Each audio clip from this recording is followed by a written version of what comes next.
make the world a better place. Thank you. You're all welcome.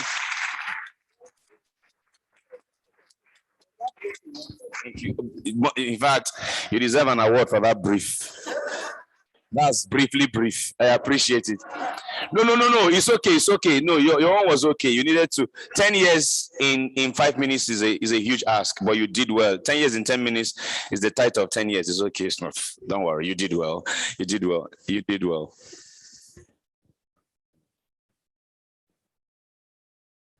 Okay.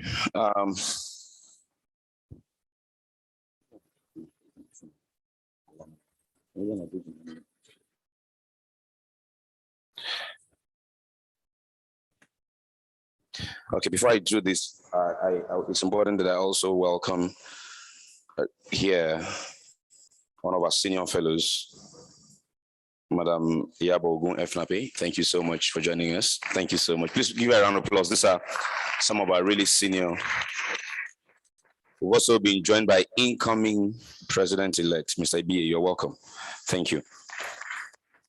So first off, because of time, we're really pressed. I'm trying the best I can to just abridge everything I have here because of time. Our first keynote speaker joined her current company 19 years ago, during which she has moved from a field engineer to several roles in production, operations, project and asset management, operations readiness and assurance and management of third-party interface across several of Shell's assets in Nigeria and Kazakhstan. Until her appointment as managing director of SNEPCo, she was the Bonga asset manager responsible for overseeing end-to-end production delivery for Nigeria's pioneer deepwater floating production, storage, and offloading vessel, Bonga, an asset that has produced over 900 million barrels of oil since it began operations in 2005. Prior to her role as Bonga asset manager, she led production delivery for Shallow Offshore as asset manager for Sea Eagle FPSO in Nigeria's Niger Delta. She holds a master's degree in international environmental management from the University of Bath, UK, and a bachelor's degree in chemical engineering from University of Benin, Nigeria. She's passionate about developing talent and leads a diverse team that strives to simplify work processes and pursue continuous improvement. Her leadership of the Bonga team saw the asset receive numerous awards, including the CEO HSSE Awards, Upstreaming Part Award, and the Asset of the Year runner-up in 2019 in the Shell Group. She's married, and her interests include watching football, I love that, lawn tennis, listening to soothing music, and traveling. Please welcome Managing Director of SNEPCo, Elohor Aiboni.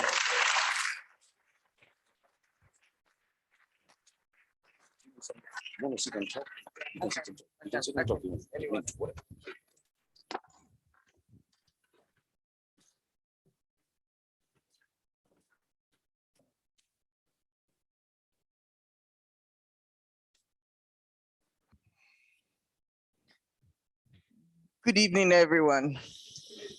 Let me check that you can hear me. Okay, great. Thank you.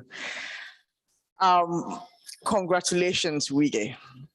10 years, that's awesome. And let me thank you for having me here today with you. Indeed, it's really, really a privilege and honor being here with you today. For a second, when he started, I was wondering, who is he calling? Is that really me? And yes, it is me. I must say a special thank you to the organizers of this event, NAPE and WiGE, for having me here today speak to you on your 10th year anniversary. Although I'm here to give a speech, and the speech is supposed to be on Empowered for More, I'll be sharing my story, real life experiences with you all. It's not some theoretical speech, not at all. It is my hope that as we go through my speech, you can pick few nuggets, most especially for our young ones here with us today, that will be useful to you in your professional lives as you grow. To be empowered for more, One needs to have the right core values and the right mindset. I would consider myself lucky, and a lucky one indeed. So I've had some of these values inculcated in me from my childhood, but it didn't end there. I had to condition myself, shape my mindset to drive these values. The good news for those wondering where to start from, it's never too late to start. A bit about how my mindset evolved. I was born into a family where every single child, their opinion mattered, especially when it comes to do with education. My father allowed all his children, every one of us, and guess what? We're all girls. 6 of us, indeed. He allowed every single one of us hold and express our own views. Our opinions were valued. He listened attentively and always asked probing questions without being magisterial, and all of which helped us in shaping our thinking. All 6 of us felt very valued. We grew up being very, very confident without being insolent, of course. And we became very creative. I do remember when I had to make a career choice a couple of years back. And I also had to choose some of my subjects. I made them on my own. And then I informed my dad when I got home, and he was fine with the choice I had made. A family friend was there with him when I passed the information to him. And he really, really struggled to understand why my father wouldn't compel me to read medicine. And my dad was very clear when he responded to him. He said, my children will decide what they want to be in life, and my role is to support them. It's their choice. Just imagine how that made me feel, standing there and hearing that. I was really feeling cool with myself. I stand here today, it's amazing how much I still kept this letter. With this letter from my father in 1989, one of my priceless possessions.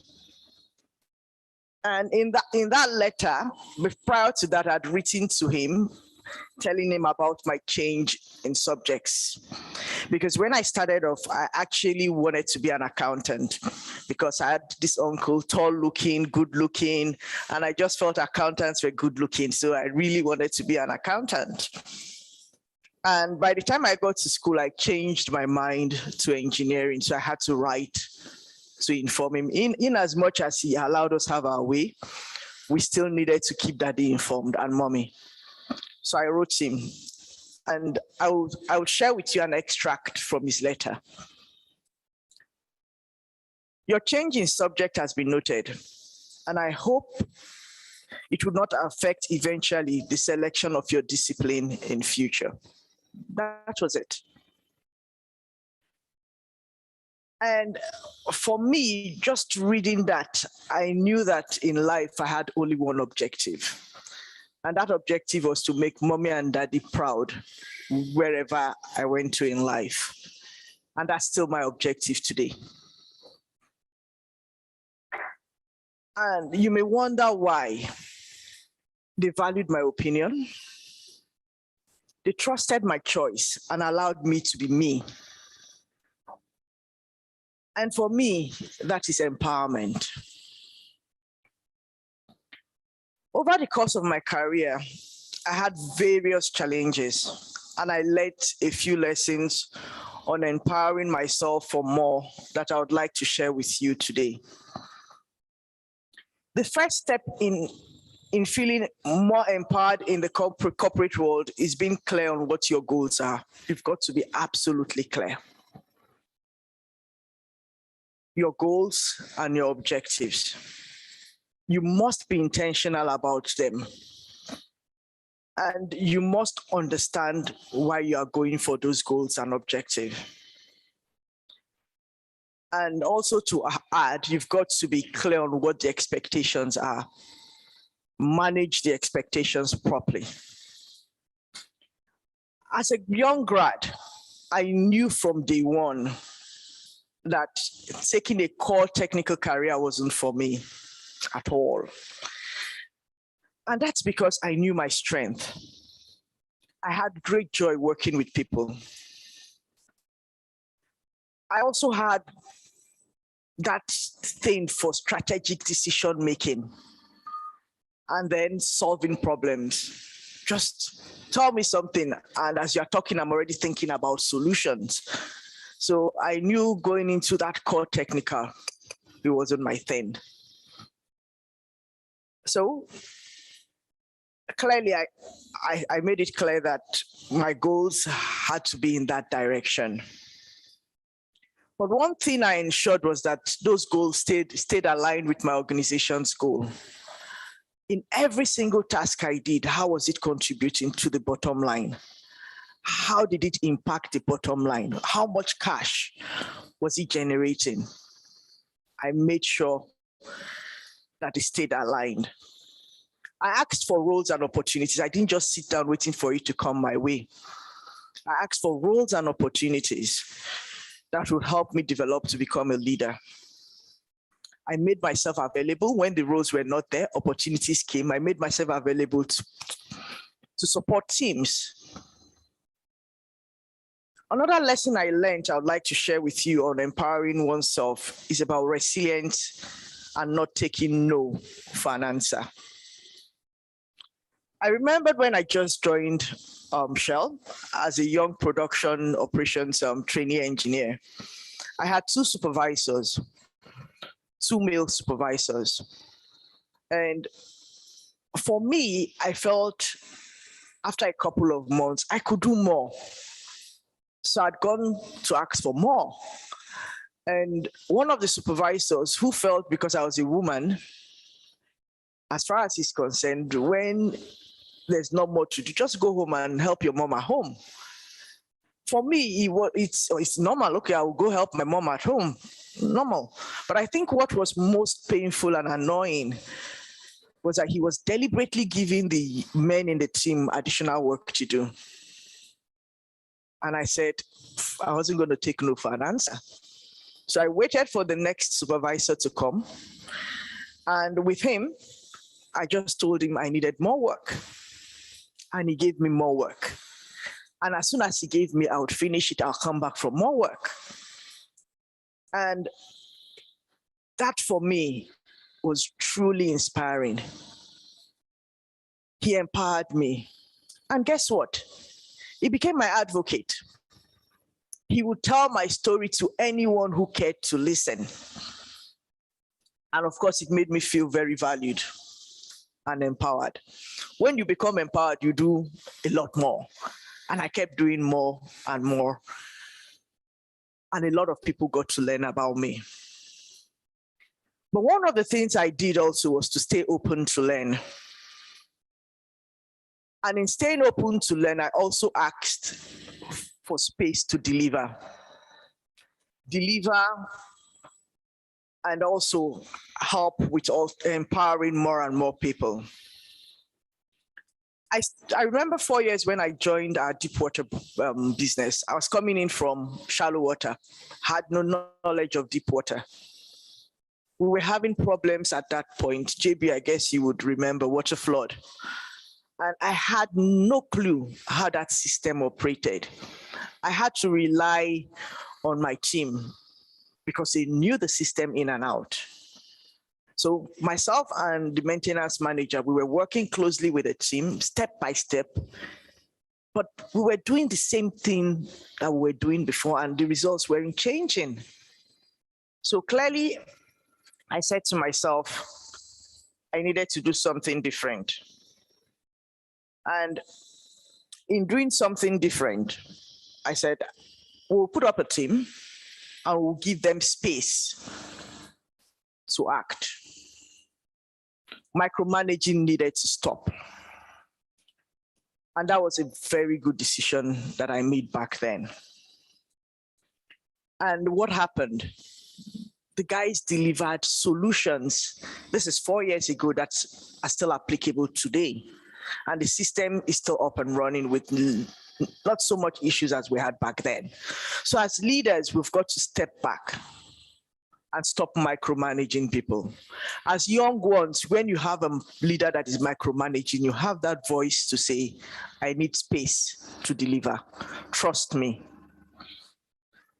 This clearly increased a sense of ownership and empowerment in my team, and they blossomed. Every single one of them that worked on that project blossomed. For anyone, if you want to grow or drive improvement, you must also ask for feedback. And you must ensure you are getting buy-in from your key stakeholders. Seeking feedback from peers, from leaders, even from people that are junior to you in the organization. It's really, really, really very important, and it helps you on your growth journey. How are you open to ideas coming from others? That's a question that we must always ask ourselves. And for me, speaking to you, it resonates with me this evening. Just last year, I had another experience. COVID came, and you remember then it was China disease. We didn't think COVID was coming to Nigeria. But before we knew it, other countries started to talk about COVID. So I personally knew it was not, it was not if it will come, but when it will come.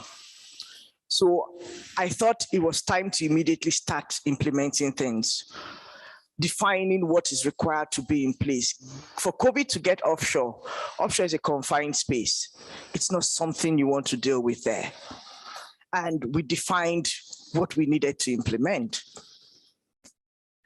I thought I was racing with time, but the people that mattered most, I didn't check with them.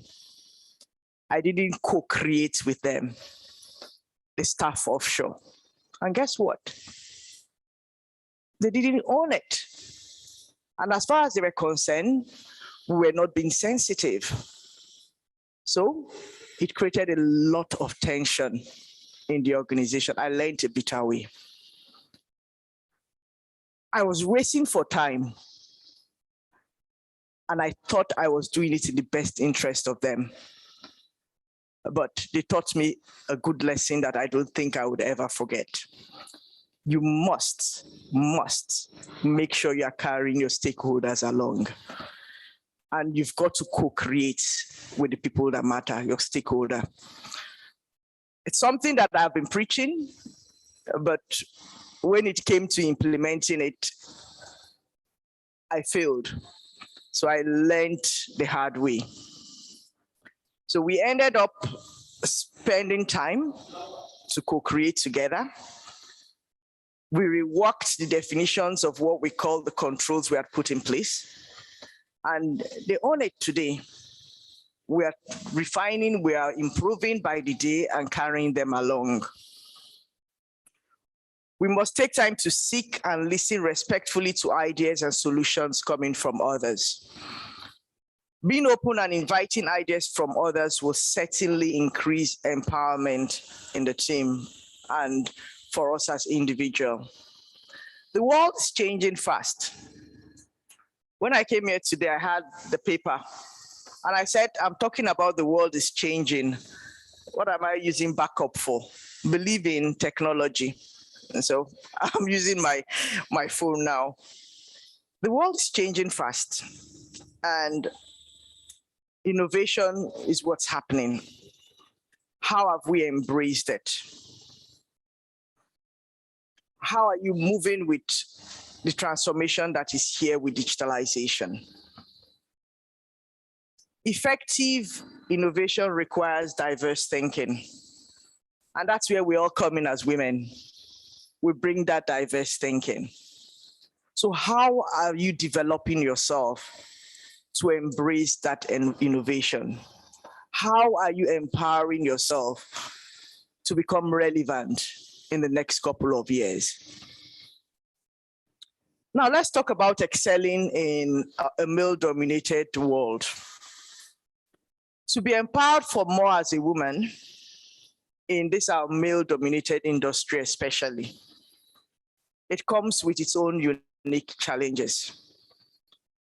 We must find a way to excel, stand out, even when it seems that the odds are stacked against you. As a woman, one of the challenges I faced in my career was when I had to go to Kazakhstan. That's somewhere close to Russia for an international assignment. My husband worked with Shell then, and we thought the two of us could go together. But being a lawyer, it was difficult getting him a role there. So we made a decision for me to go alone. The only reason I excelled when I was in Kazakhstan was because I had the support of my husband. And I also had a very good support system. We must recognize that these are critical success factors that must be in place as women for us to succeed. Having a good support system in the office is also another critical success factor. By this, I mean women support program or women mentorship scheme. For some of us as women and young girls, we see networking and mentorship as hard work. That has to change. The men do that better than us. It needs to change. We've got to learn the skills of networking efficiently and effectively. And as a young engineer, I had several mentors. Some of them were female. Because they've been in the male-dominated world, they clearly knew how to work around it. They knew the challenges of a young engineer, and of course, as a young woman working in an oil and gas industry. So every time I had a challenge and I needed a second opinion, I ran to them. Back then, we didn't have women's support group. They didn't exist. So today, as I sit down looking at all of us here, I am super proud of women that ensure that the support group works. If you are one of those women, please give yourself a resounding applause. And that's honestly why I love this quote. Behind every successful woman is a tribe of other successful women who have got her back. As I walked in here today, I saw some of my female colleagues and I smiled because I know they've got my back. So you must embrace that network. It will be there for you through thick and thin. On networking, you've got to learn to maintain and nurture the network. There's so much to learn across the companies. There's so much to learn across the industry. So do not limit yourself. The last point I'll make before wrapping up on being clear on what you want as a female in a male-dominated environment. Decisions will be made on your behalf. And when those decisions are made, you've got to learn to speak up. As long as they are not favorable to you, you do not have to take them. Sometimes those decisions are made because people actually feel they care for you. And as a result, you've got to make it quite clear if you do not think that's what you want to work on or that's what you want for yourself. We've got the skills, we've got the competency, we've got the capacity, we've got the capability. So what is holding us from speaking up? Irrespective of where you find yourself, be it in school, be it at work, just learn to speak up for yourself. The society needs us as female to make the change the world needs. And the world truly deserves for us to participate actively. Let's go out there to take our place, not just in our families, but in the business environment and in the society. I'll leave you with this quote from Miss Fit. No matter where you are in life, inspire and empower women around you. Success is never reached alone. Wisdom and wealth are sweeter shared. Thank you very much for having me here today. And I do hope you've taken something from me today.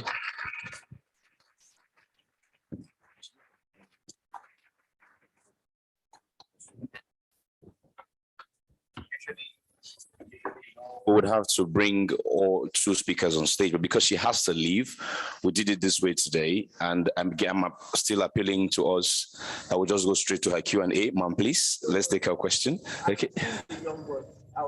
Oh, wow. Please give her a round of applause. Oh, wow. Oh, wow. Thank you, ma'am. Thank you. Okay, in that case, we would take the presentation from our second speaker. But please, whatever question you have for Madam Elohor, write it down now on your part. Write it down so you don't, when we get to you, don't start trying to remember, you know, it helps. Truly up, NEPA. I'm waiting for the light to be restored. Just run the short profile of our next speaker. You've seen her face. You'll see her face again when she starts speaking. Let's tell you a little bit about her. She's an alumna of the prestigious Herbert H. Humphrey Fellowship Program in Banking and Management in the USA. She's an executive certificate in public leadership by John F. Kennedy School of Government, Harvard University in Boston. She training in psychology, where she holds bachelor's in master's degree from the University of Jos, Nigeria. In addition to a certificate in positive psychology, University of Pennsylvania. She's a member of the Nigerian Psychological Association, senior honorary member, Nigerian Institute of Bankers, and a certified information system auditor, CISA, with expertise in banking and currency information systems. She was until December 2019 when she retired from the Central Bank of Nigeria after 35 years of meritorious service, the Director, Currency Operations Department. She has expertise in administration, foreign exchange, banking operations, and in the last 19 years, currency operations. She's the first female to hold that position in the bank's 62 years history, and the first woman to sign the Nigerian currency. She served on many technical committees and implemented several currency management initiatives to create value and improvement opportunities for the bank. She's passionate about assisting people improve their well-being and empowering women and youth. She has supported several entrepreneurial activities and is currently engaged in setting up Talking Solutions, a behavioral and psychological counseling service provider, as her post-retirement pursuit. She's happily married and is blessed with 2 awesome daughters. She enjoys counseling, mentoring, listening to music, and brisk walking to keep fit. Ladies and ladies, let's welcome Mrs. Priscilla Ekwueme Eleje. Please, you can just... As she goes to sit, please, ma'am.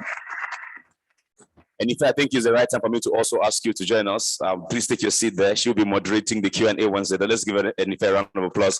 She's been with WiGE from the very beginning. I want to apologize and correct myself. Madam Iyabo Oguma. I heard I said Sinduku. Please, ma, forgive me. Madam Iyabo Ogun Efnafe. Emabi Luma. Please, let's appropriately appreciate her presence here. Thank you. So, ma'am, I would get you this mic and get another one there. Okay, you go ahead. So, ma'am, it's up to you. Thank you. Good evening, all. Thank you so much for inviting me here too. It's indeed my pleasure to be here. Thank you, Jumoke. Thanks, NAPE team, and thanks the WiGE team, right? Thank you very much. I'd like to say that, honestly speaking, when I got the invitation, I really wondered what this ex-banker, this retired banker will be, sharing with such an elite group of professionals, who are so different from my background. So I took it up with Ezine, who I call your forerunner. And I was relieved after she told me that I wasn't going to be condemned to a grueling time of researching topics, in engineering and geosciences, which will enable me to come up with a topic befitting of somebody that this paper, Guardian, once called the first lady of currency. So I was relieved to hear that. She said, no, all we want you to do is to share your story with us with the hope that somebody here will be inspired. I truly hope that I can achieve that tonight. The topic, Empowered for More, in my view, is relevant. And it's also timely, especially as the issue of gender inequality is gaining global attention. And the cry to close the gap is becoming increasingly louder. It is common knowledge that women, especially in our jurisdiction, are not accorded the same rights as men. They believe that our duties end with domestic chores and taking care of our dearly beloved husbands and children is still strong and prevalent. Is that a noble assignment? I will say yes. But as much as we derive joy and a sense of fulfillment from building our homes, there is so much more that we can do and achieve as women. Who says that we cannot excel in business, in politics, in sciences, in technology? Who says that we can't excel? Who says that we cannot rise to the highest level in our career or even run successful businesses? Who says that? I'm so glad that we are not lacking in examples of great women that can challenge us to strive for excellence and greater heights. Women like Ngozi Okonjo-Iweala, the current Director General of the World Trade Organization, Amina Mohammed, who is currently serving as the 5th Deputy Secretary General of the United Nations, Folorunsho Alakeja, Executive Chair of Famfa Oil, an accomplished businesswoman, Ibiku Awoshika, the first woman to be appointed chairman of the board of First Bank of Nigeria. Our beloved Dr. Ameyo Adedevo, of blessed memory, whose courageous act curbed the spread of deadly Ebola in our country. Ifeoma Anabogo, the woman who spearheaded the eradication of guinea worm in Nigeria, and we became certified guinea worm free. Chimamanda Ngozi Adichie, a celebrated and accomplished author. Ladi Kwali, the great potter whose photograph adorns our Naira. My dear sister here, Elohor Aiboni, the first female MD of SNEPCo. So do I have your permission, ladies and ladies here, as I'm told, to add yours truly, Priscilla Ekwueme Eleje, to the list?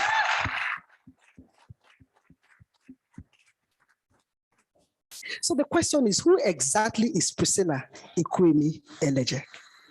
I didn't say Ekwere. That's the name you find on social media. It's not Ekwere, it's Ekwueme. So who is she? You know, Ekwueme, I can tell you for free, I'm probably the only woman in Nigeria whose name is Ekwueme. In the Igbo parts, you know, of this country, among the Igbos, Ekwueme, which of course means somebody who does what he or she says, somebody whose word is your bond.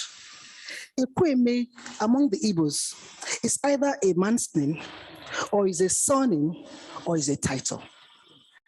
I didn't realize that there was something strange about my middle name. At home, I'm also called Ekwueme, until I got to school on campus and I met somebody whose last name was Ekwueme.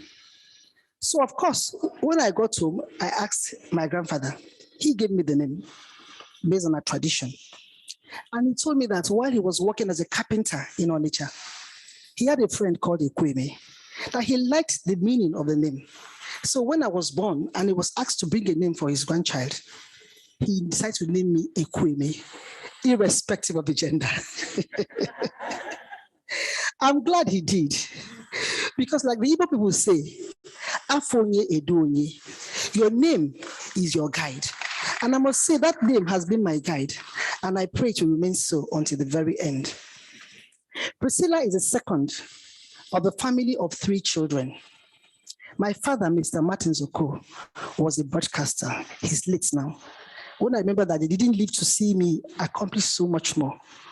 Unlike my sister here, I'm really jealous of you. Oh, he's gone now. Oh, my goodness. Okay, we're in the same category. So you see, I wish they were alive to see us accomplish all this, but we thank God that notwithstanding. My mom, Victoria Oko, was a homemaker, or what we call a housewife. She also engaged in small businesses to support her husband and the family. Growing up for me was a very happy experience. I sincerely cannot remember when the can do spirit started. That's the truth. But all I remember is that as a child, I was outspoken and I was bold. I could say anything, you know. What my Yoruba brother and sisters here will call, you know, small child, eledu bonti bonti. I could really talk, I could talk. But I'm glad that my parents gave us the opportunity to express ourselves. That's very important. Now, I'd like to give you a few examples. When it was time to go to the university, my mother was quite a protective person. She felt that Jos was too far. We were living in Lagos. But my friend had left. She had left me in high school. And I didn't want to stay. I just felt I should also be, you know, in the university. So I had come in contact with a magazine called The Psychologist. That was what got me interested in the field of psychology. And I became intrigued with the workings of the human mind. And I told myself I would like to be a psychologist. I loved Sigmund Freud and all that he spoke about then. So I went. I didn't have my exam number because my mother had kept my exam number. I got exiled from school. I found my way to the center somewhere at Obani Kuroso. And I told them I was a candidate without a number. I met a couple of other children there. You know, they gathered us together and they allowed us to sit for the exam. We sat for the exam, and that was how I got admitted into the University of Jos in 1977. When I got into University of Jos, I ran for the post of the vice president of the Student Union. Have you seen, instead of going to study, I joined Student Union. And I won. And I became the first female VP of University of Jos Student Union. It turned out to be a big distraction and affected my grades in school. I had to quickly reprioritize my focus, especially after a very serious lecture from my father. So for the students here and for the young ones here, I'd like to say something very clearly. Please, make sure that nothing distracts you from your primary reason of being in school. And for the rest of us, whatever our goal may be, let's be careful about distractions. I'm not saying that student journalism wasn't good. I mean, there's a lot you learned too, let some confidence and everything. But if you can't manage both, let's remain focused. So in 1977, I graduated with BSc in General and Applied Psychology. I was determined to proceed and go through my master's program immediately after my youth service. Unfortunately, my mother was ill once I graduated, and I had to accompany her to the UK for medical treatment.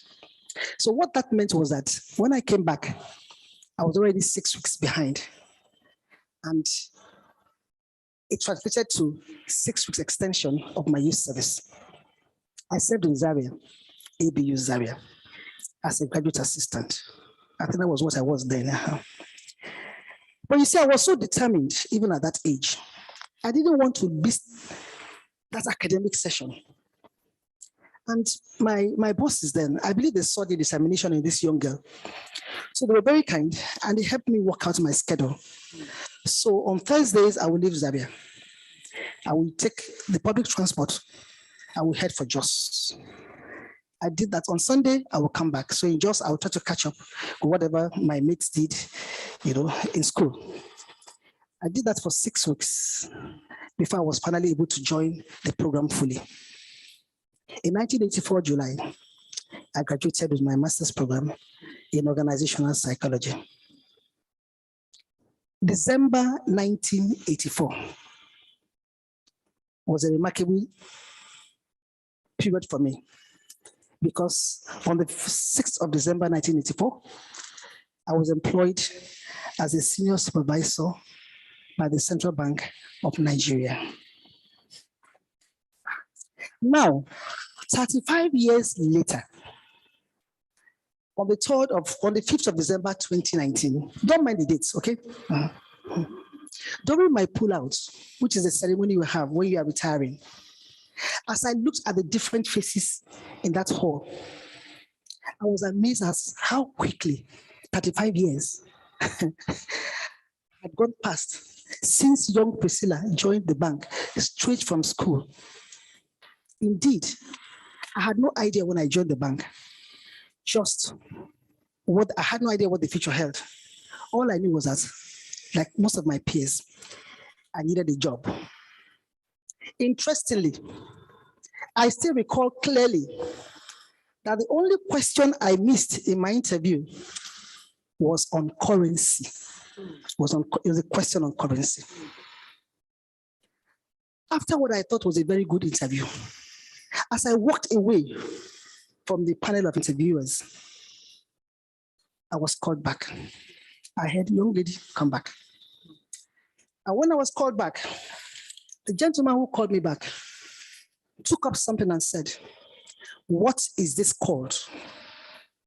I was taken aback. I said, "My mind, I was saying, but that is money." Before I could gather myself together and say a word, he said, "This is a banknote. You may leave." You can imagine how deflated I was. I was so deflated. I thought it was all over. All the profit was gone.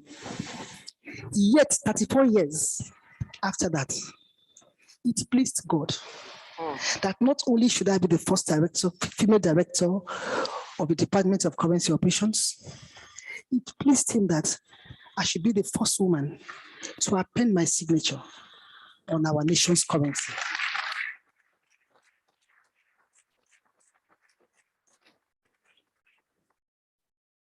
This same banknote that caused me panic at the interview. What an irony of life. God indeed has a great sense of humor. The 35 years sojourn in the bank was a remarkable journey for me. Not without its ups and downs, like we have in the real life. I remember 9 years on one grid. Then exams and interviews were not part of the promotion process. You know, then once promotion comes out, people they'll be dodging you because your name is not there. They don't want to make eye contact with you. We thank God for so many things. But you see, I'd had an experience, you know, in my private life, my personal life. I'd experienced a storm that actually came with its own silver lining. In my marriage, we waited for our kids, took a long time to come. So we actually waited. My first child came in the 12th year of my marriage. And the second one came 7 years after. So you see, I had learned a lot of patience. During that time, you have to learn patience. I'd learned empathy. And above all, had developed a deeper relationship with my maker. And I'd learned to trust him and to believe that there was absolutely nothing that he could not do.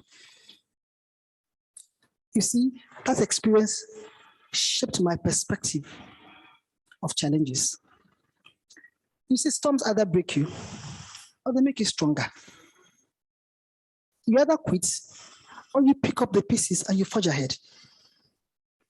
So when I faced having to wait for promotion, I knew that it will come. I was already used to being patient.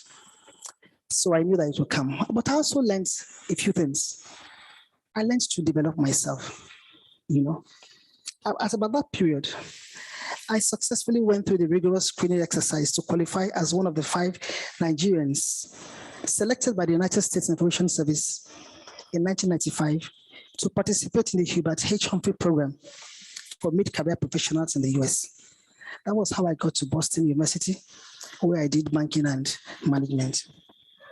So I learned to remain patient, to remain focused and committed to my job. After all, we are being paid for the job anyway. Sooner or later, I knew that the wait will be over and the promotion will come. It was Aristotle who said that patience is bitter, but you know, the fruits are sweet. The promotions came. And today, we're here to share this story. In my career trajectory, I worked in different departments. I worked in banking operations, foreign admin, you know. But in my last 19 years, I worked in currency operations departments. I am glad I didn't miss the opportunity of working in the not too interesting areas in the department. You know, there's some postings people feel that are punitive, but that wasn't the way I looked at things. I usually see things, I look at things from the positive perspective. And I told myself I was learning new skills in those areas. I was building my capacity and enhancing my capabilities. You see, fast forward 15 years after, when the opportunity came to head the department, I was already pretty loaded and I had enough confidence as I knew I could run that department effectively.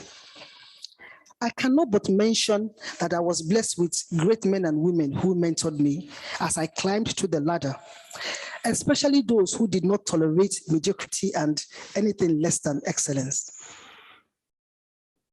I'm truly grateful to people like Omoike, Onyido, Fabanwo. Some of these people were my bosses. Some of these mentors were my colleagues. And some were my direct reports. My subordinates. I learned a lot from everyone. Being director of currency operations department was not a mean responsibility. What with the onerous challenge of dirty notes in circulation and the sale of our mint notes. They will tell you, why you're not arresting a big man? But I had a great team. Their zeal, their tenacity, their commitment was a great motivation. Of course, I'm not saying that, and I don't want anybody to imagine that everybody would agree with you. But you must always remember that as the leader, you are accountable for the success or failure of your department.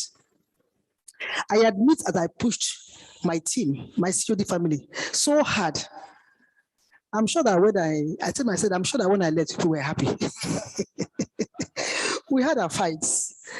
just like in our natural families, but it was all in our collective quest to make a modest impact in managing our Naira through its entire value chain.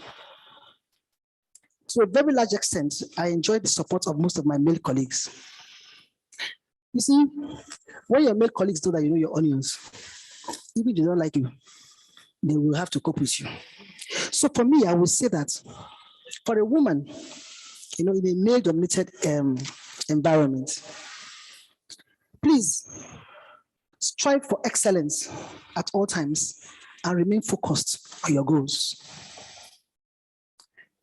I must say that in the Central Bank of Nigeria, we were privileged to have a management team that rewarded individual excellence and competence and encouraged female participation and gender equality. I'm thankful to the management for trusting my capacity to effectively head the team by confirming my appointment as a director in 2018. In the year of my promotion, we had another first, just to show you that the bank was quite, they were walking their talk to. We had Alice Karawo. She was the first female director of corporate secretariat. Now we have other female directors in the bank. We have females heading IT, heading financial market, trade and exchange departments.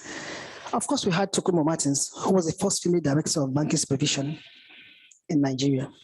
CBN is setting the pace, and I'm so excited to see the banks following suit. I believe that a woman should have a voice in her home and society. I do in mine, and I advocate same for others. I'm not a boss. I'm not the boss in my home, and I'm not aspiring to be one. I enjoy being the woman in the home, but all I ask is that I'm allowed to have my voice, and I thank God that I have a voice. I have a supportive family. They are my greatest cheerleaders, and that has had a positive impact on my success and on my career. My daughter, I remember the day of my interview while I was waiting to be called in. She called me from school just to pray for me and to wish me well. And to let me know that, I said, Mommy, don't worry, I know you can make it. And something surprised me, my younger daughter. I got a phone call from her friend's mom, Ajia. She called me. She said, Madam, I hear you are going for interview. Don't worry, God will help you. I said, oh my God, everybody knows I'm going for interview. Well, so in the home, we've tried to ingrain the same can-do spirit in the girls. That you need to work hard and you need to trust God. I'm not saying that I got it right all the time. I actually opted to retire from the bank in the year 2005.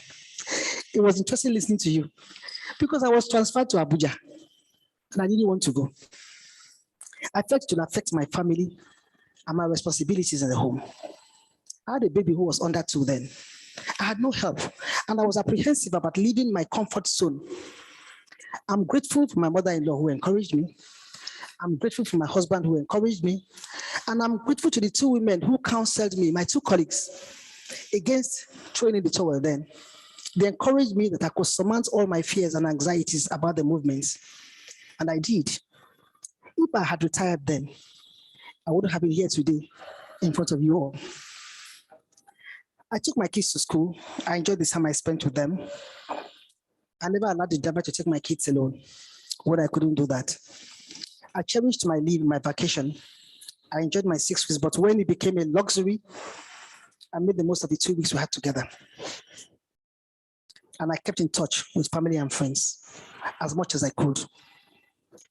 As I wrap up, I would like to say that reshaping history and doing the extraordinary takes effort. It takes patience. It takes commitment to excellence. It takes focus on your goals, strong sense of determination, positivity, and trust in God. Each woman that is represented here today, I believe, is wired for greatness. Mary Wollstonecraft, an English writer and advocate of educational and social equality for women, said, and I quote her, "I do not wish women to have power over men, but over themselves." Women should truly support.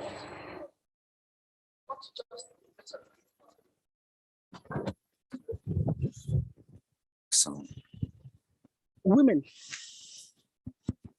should truly support women, not just in rhetorics, but in all sincerity, because sometimes your biggest challenges come from the women. Can we please support and empower one woman today to be the best that she can be? Can we please create awareness for the opportunities that she can leverage? And I thank you all for your efforts here. Can we be that springboard that she needs for her next level? Can we empower our young girls? Please, let's empower them psychologically. Rather than talking down on them and killing their spirit, chipping away their confidence, self-esteem, and self-worth. Can we please empower them? Let us empower them educationally and, if need be, financially. Remember that the next generation of women, which of course includes the young female students here and the young ones here, our daughters and who are out here, both the born and unborn, they will reap from the seeds that we sow today. I do not want to end my story without acknowledging the mercies of God, who put all things together in 2019 to make all things beautiful in his own time for me. So I'm careful to give him all the glory. Today, I celebrate every woman in this room. And I respectfully request that you please place your right hand on your chest and say these words boldly. I can be more. Can be more. I will be more. I will be more. So help me God. So help me God. Thank you so much for your kind attention. Whoa, whoa, whoa, whoa. Wow. Wow. That was full. Wow.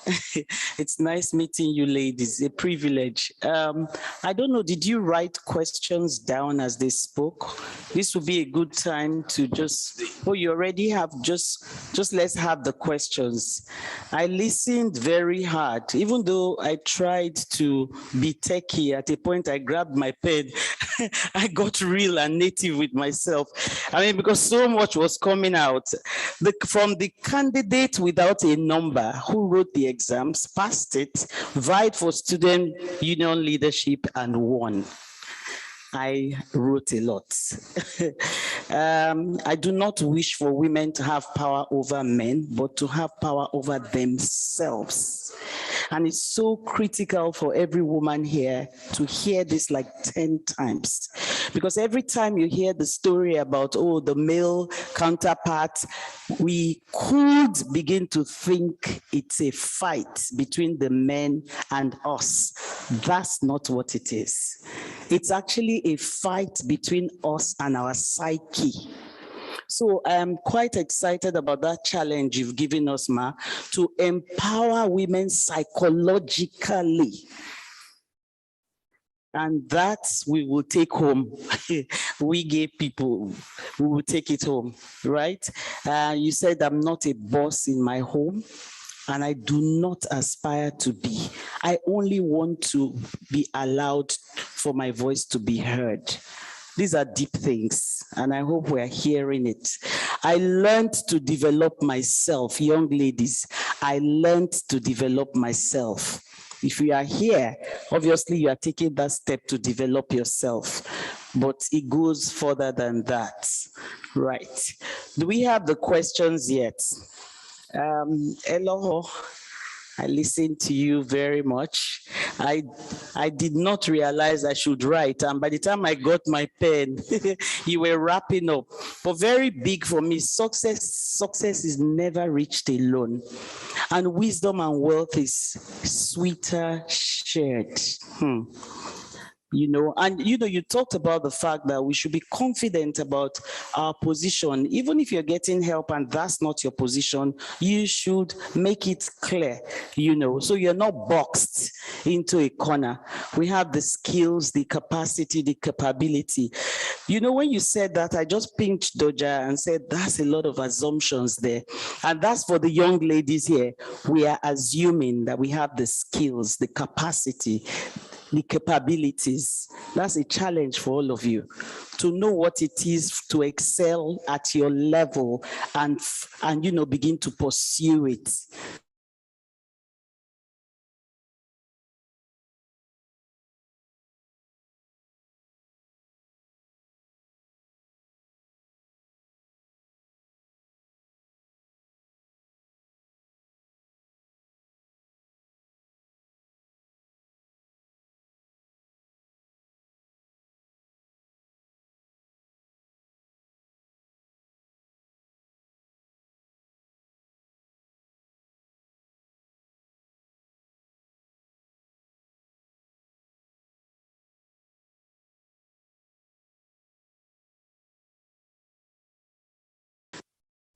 So I want to ask you how to ask for more. In my case, I have a line manager, is a man, not just a man, a family man. His wife was a geoscientist, and after the first child, she couldn't cope, so she quit. So because of this, my line manager is very conscious of how he treats family women, like the females that are married. He's very conscious of how he treats them. I mean, I have to get to work like 6 o'clock because I want to be there before he comes. And then I don't ask for leave anyhow. So the implication is I have to constantly prove myself. So when every other person is called in for a meeting on a weekend, my line manager won't call me, not because he has bad intentions, but for him, he feels this is a family person. She should be busy focusing on the family. And this has really bad effect on me. Yes, have I spoken to him about this 1,000 times? But no, for him, I think it's just it's something he had to deal with. So I guess it's just something he has told himself, henceforth, I'm going to support all the women. But in supporting women is really, really affecting me. I've told him, I am not your wife. I can cope. I like the stress. So how do I even ask for more when I'm not even getting anything? So I'm really. Please, if you can just note it, is that okay? You want to note it or you want to answer straight? Okay, let me just take like 1 or 2 more and then I will come back. Lady, your hand went up. Okay, just before I give it to you, I thought I saw a hand go up there. Oh no, okay, let's just do the 2 and I'll come back to you.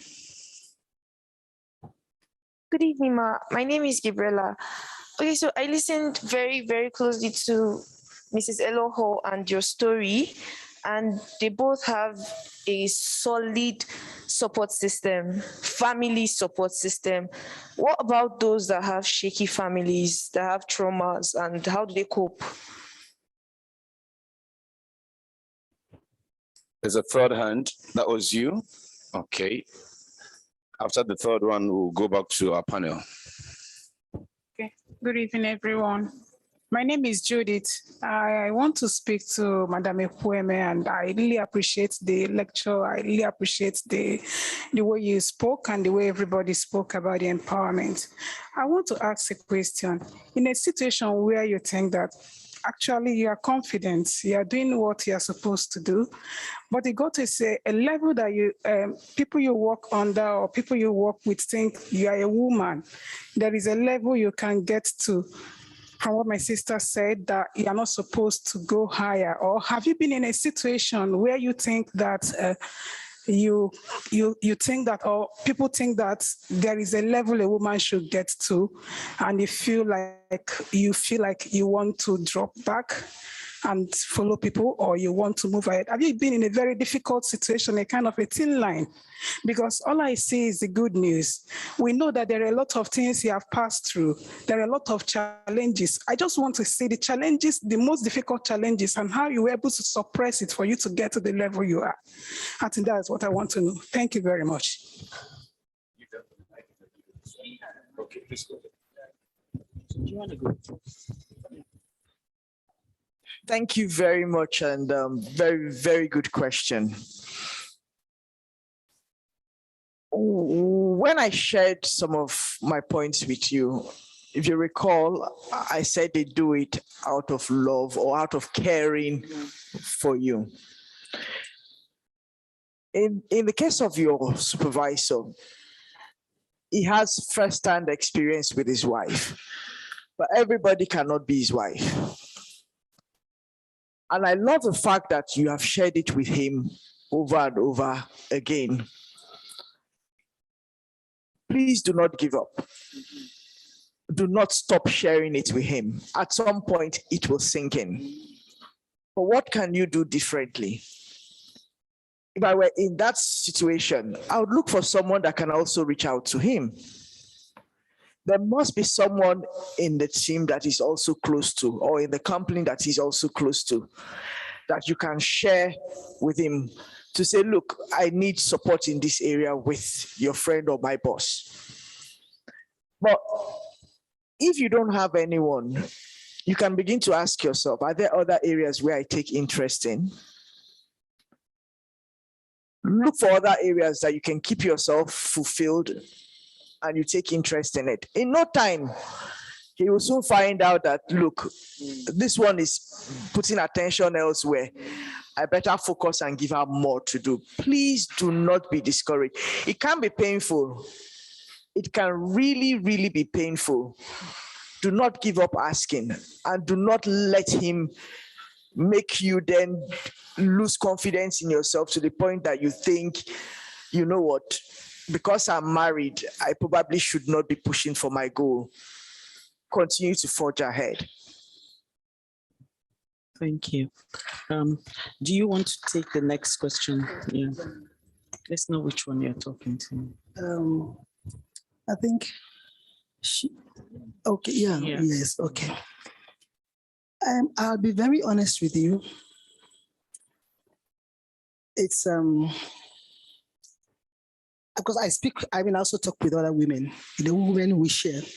And that's the beauty about women, unlike men men don't really discuss their, personal problems. It can be quite difficult if you don't have the support from home. I can tell you that, and I can only imagine that. But I will say that it would be good for the woman, because it depends on why that support is not there.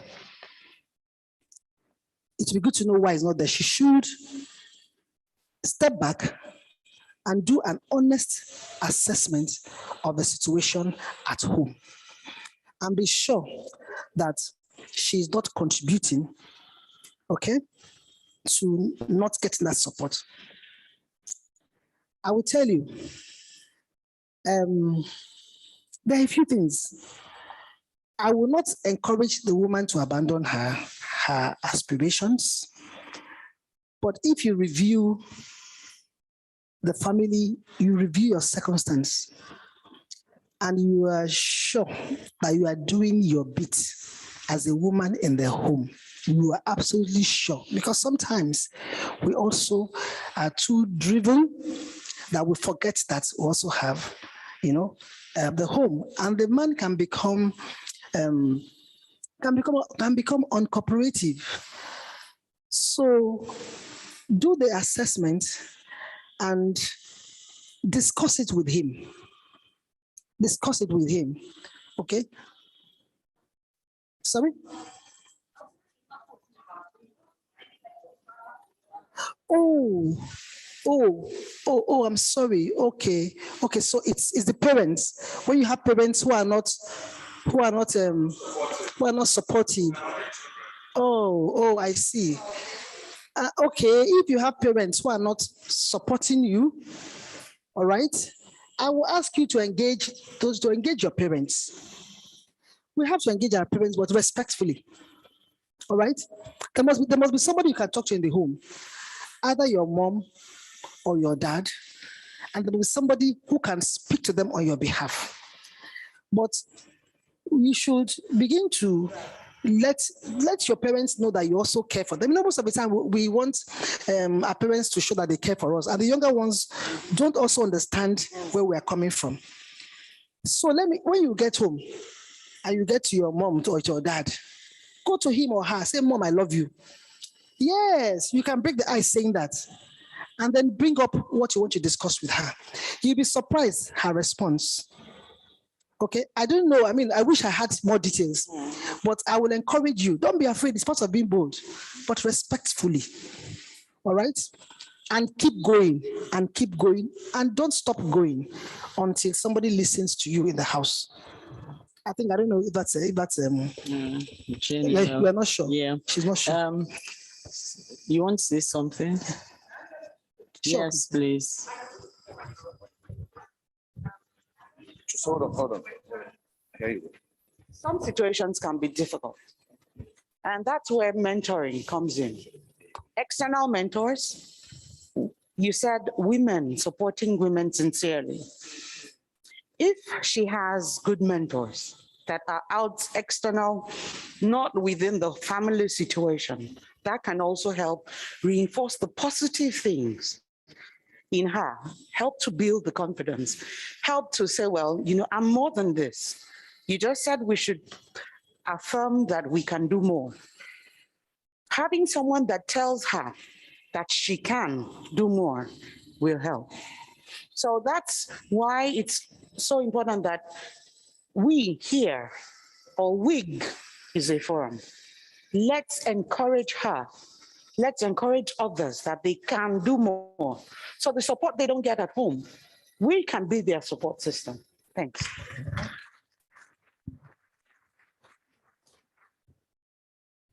Sorry, can I also just add very quickly, in terms of not getting support, whether it's the husband or the mother or even siblings, the first thing you want to also ask yourself is, why aren't I getting support?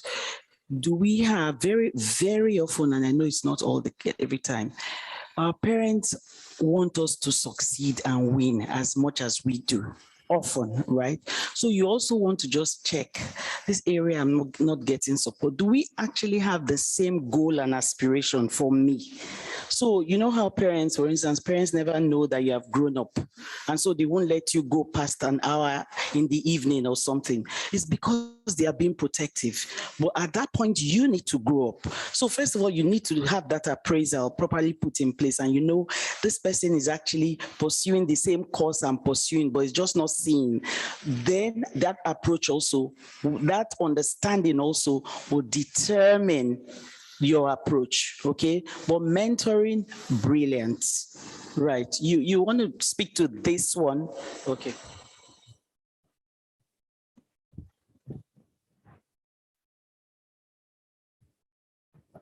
Good evening. My name is Doni Oyewole. I'm the MD CEO of Unique Reliance Concept. We are an offshore hospitality company. I want to speak directly to you because, sorry, I'm actually a victim of such circumstances. So I can see that it's a bit difficult for them to connect. I come from a family where my father doesn't believe a female child,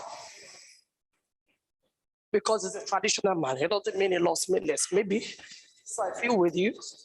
I will support you, I can mentor you, and I'll take it off from there within 2 weeks. Remember, she's an MD now. From not believing in her, she's an MD now. Ma, you want to say something to this as well?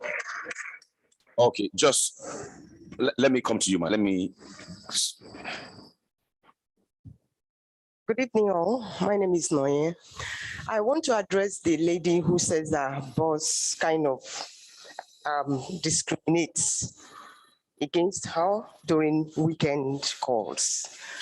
I think my advice to you is connect with your bosses. With your colleagues, the male colleagues that he invites during those meetings. Tell them, if you are called, please call me. So that if others show up and he sees you show up, then he will know that you're. If you do it 2-3 times, the next, I believe he will call you. Thank you.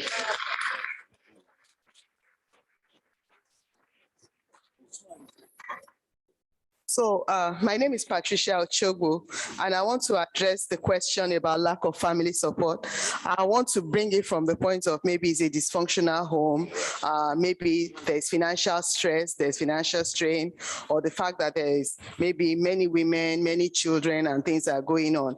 In that situation, you just have to believe in yourself first of all, the can-do spirit, and then mentorship, look for scholarship, because when there's success, you don't need to shout. Success does not shout. But I know there are resources, even within NAPE, within WiGE, within AAPG. Are you a geoscience student? Yes, there are resources. So connect with mentors. There are many scholarships, PTDF, and there are people, even within WiGE, the WiGE Connects sets that can give you the support that you need. And when you become successful, guess what? Everybody will become your friend. Because, anyway, I have experience.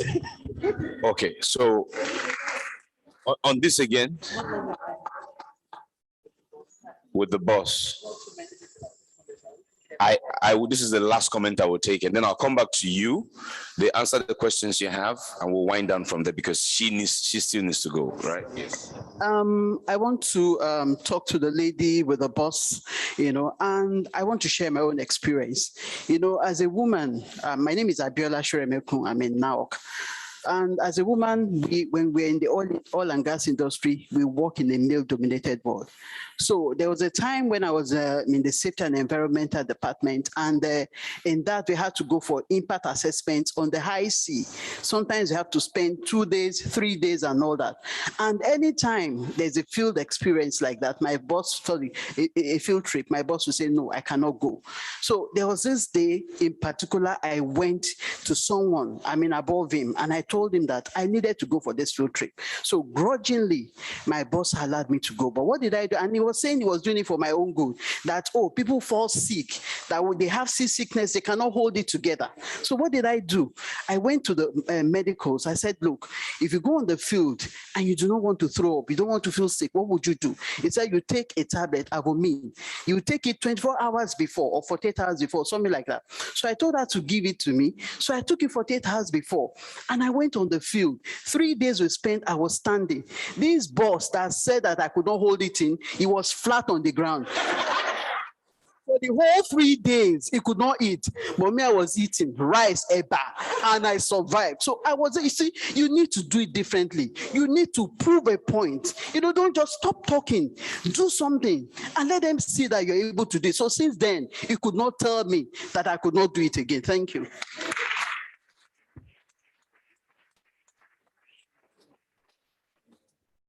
Please, we need to respect our speakers. They need to leave soon. Mrs. Elohor, this is for you.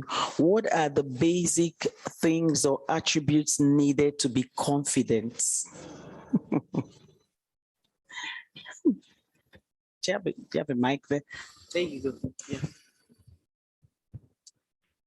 The basic things or attributes needed to be confident. The first one is you've got to believe in yourself. Very, very critical.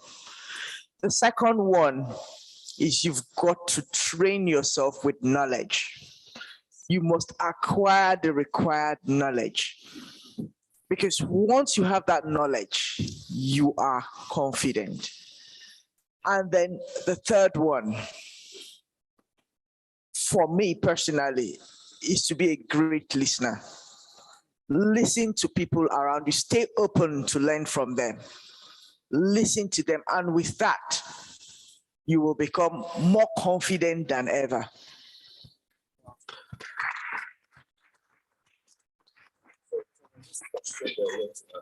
Which is on how they overcame certain challenges. Yes. If you don't mind, can I take one more question? So that'll be last question by taking the Okay. This is a NAPE AICE member. Let's take, that's the last question we're taking. Time is fast, man.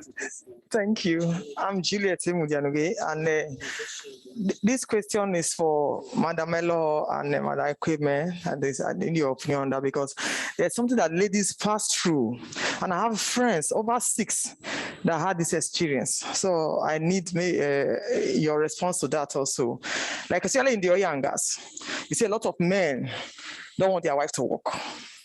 Maybe because they are busy, maybe because they go offshore, whatever. They just want their wife to be full-time housewife.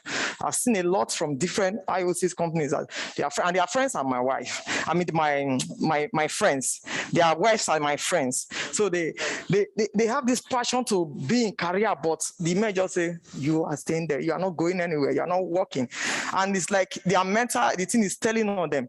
I have 2. One is a medical doctor. One is a pharmacist. The other ones are in G&G and engineering. So in that kind of situation, you have the passion to pursue your career. Now your husband say, I have all the money, I can give you whatever you want. You are not working.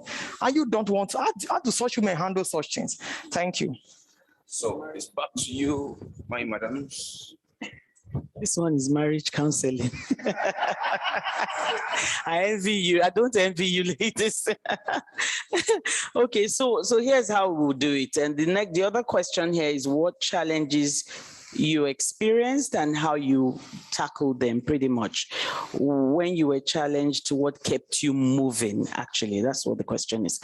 And this one about, so I'll just say take both each. take both each. Yeah. Thank you. Thank you very much. I mean, I shared here about having to wait 9 years on a grade. 9 years. And I was doing, I mean, it wasn't that I wasn't doing well on my job. Incidentally, part of that 9 years, I was already acting on the next grade. I was being paid for acting on the next grade, yet I wasn't promoted. And you wonder how did one cope? I sat there. I had already developed a lot of patience from, as part of from an earlier experience in my personal life. So I was very patient, and I knew that it will also come to pass, like the other issues in my life came to pass. So because of that, I was able to do some things, certain things, like what? I remained focused on my job. I didn't stop doing my job the way it should be done. I continued to pursue excellence in handling the assignments given to me. All right? So that was the way I was able to cope with those years of waiting. And I must say something. Look, everything in life, the only thing that is how do you say it again? Change. Everything in life comes to pass. All right. So it definitely comes to pass. Your staying power is, for me, was in knowledge. My realization that this waiting certainly will come to pass, and as long as you remain doing your job well, people, eventually you will get noticed. Don't do it grudgingly, don't do it shabbily, don't do it just anyhow. Let them know that you are putting in the best. I heard her talk about what she was doing having an impact on the bottom line. You must be sure that you are contributing to the success of the organization. So whether or not they like it, it will be identified later on. Unless, that's the way that life is. So for me, that was my challenge. And then I went through it the way I told you. And I said, I spent some time developing myself at that time, learning new skills, all right? Empowering myself. When you learn new skills, when you know something different from the person next door to you, you know what it does to you? It makes you, you are empowered and you have confidence. And you know that. And the moment, let me tell you, the moment they instituted examination and interviews, all my lost years, I recovered all of them. All. Thank you. So that's on okay, the other one about, that's a very dicey one. All of us went to school. Our parents sent us to school so that we can be, especially the women, so that we can also stand tomorrow. All right? So that we can be bold. We can take care of ourselves and our families and everything. And I think they're already married. That's the problem. They need to talk about it. Can't keep her at home because of the children. You can't. It is selfish. Sorry, my brothers. Sorry. So please tell our fellow brothers too. It's wrong because it has an effect on the woman. Yes, she also needs to actualize her dreams and her goals. So it's something that they should discuss. They can also talk to somebody who is, sometimes you have to talk to somebody who is not in the family. There are times when you have to seek counsel outside the home, but please don't seek counsel in the wrong place. Otherwise, you'll be giving the wrong advice. I'm not saying that it is wrong to look after your children. That's not what I'm saying. That's not what I'm saying. But I've always believed that it should not be, your career should not be sacrificed at the altar of your family responsibilities, and vice versa. There has to be a balance between the two. So I will say that the woman should continue in a nice way, not a cutting controversy. She should continue as long as the kids are a little grown. You know what I mean? Maybe you can wait for some time. Those in the Western world, they wait. And it's okay. I almost left my job on account of my kids. I said so.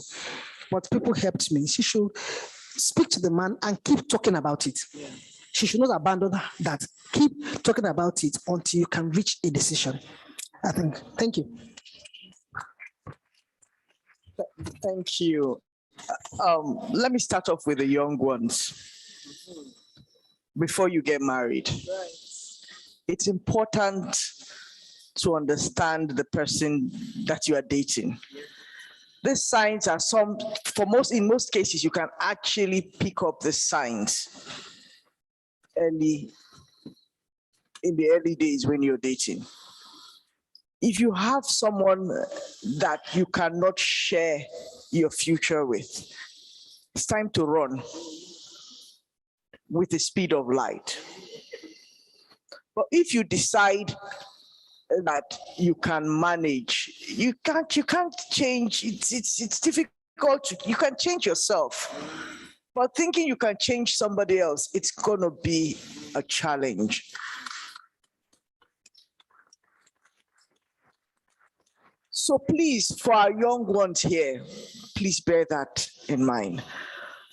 But for those that are already in marriage and it's happening, she's already said, talk about it.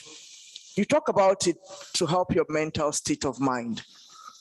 Look for people you trust that would help you talk about it. But at the same time, you know, the world has moved. Work has changed. You can actually contribute online. Find that place online where you can still do it. They say sit at home now, no problem. With your computer, you sit at home and you do the work, provide support, write papers, write researches, keep yourself going and busy. If you go to church, there are groups that help the less privileged. You're a doctor, medical outreach. It's church activity now. Did they say don't go to church? Put your medical practice to work. If it's pharmacy, the same thing, put your medical. Even if you are an engineer and they say stay at home, even in church, you can teach people. You can impact lives.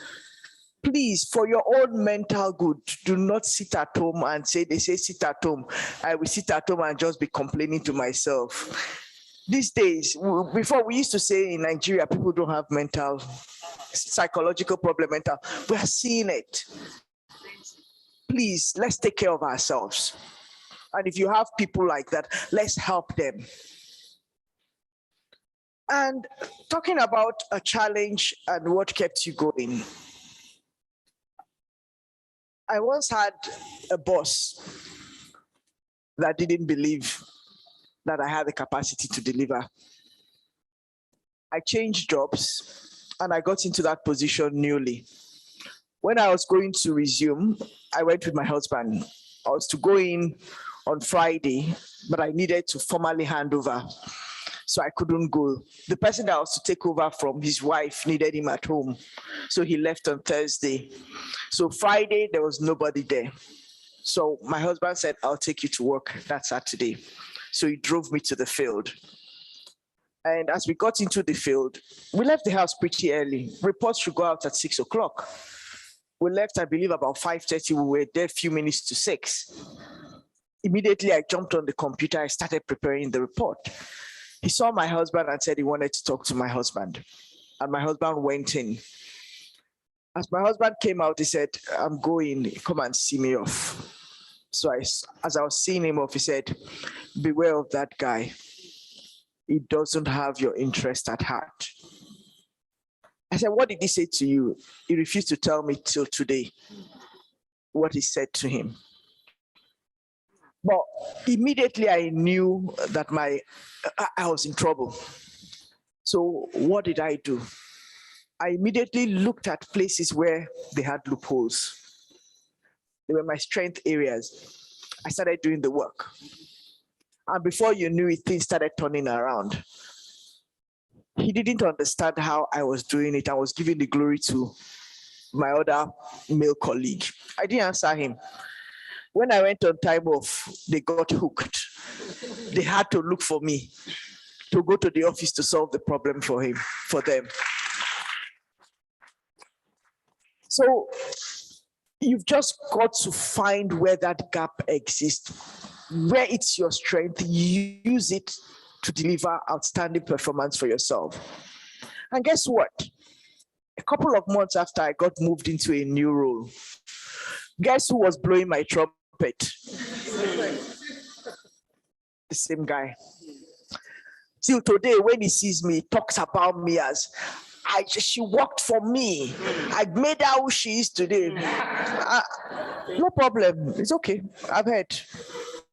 But at the end of the day, hard work really pays. Understanding your strength and where you add value is really very, very important.